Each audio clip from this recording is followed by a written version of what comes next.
Ipadedeport ng Timor-Leste si dating Congressman Arnolfo Teves Jr. na inaresto roon itong Martes. Ayon sa tagapagsalita ng gobyerno ng Timor-Leste, seryoso at hindi katanggap-tanggap ang presensya sa kanilang teritoryo ni Teves na itinuturong utak sa pagpatay kay dating Negros Oriental Governor Roel Degamo noong March 2023. Matagal niya na itong itinanggi.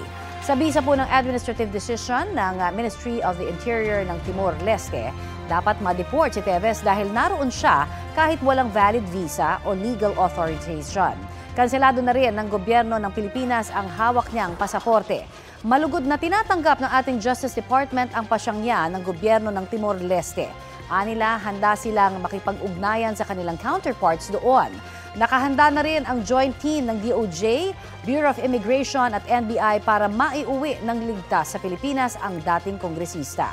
Ang kampo naman ni Teves, sinabing inaprubahan na umano ng Korte sa Timor-Leste ang kanilang petition for habeas corpus. Kwene-question sa naturang petisyon kung may legal bang basihan ang Timorese immigration para arestuhin si Teves. Nauna nang sinabi ng DOJ na official communication mula sa gobyerno ng Timor-Leste ang pagbabasehan para sa susunod nilang desisyon at hakbang.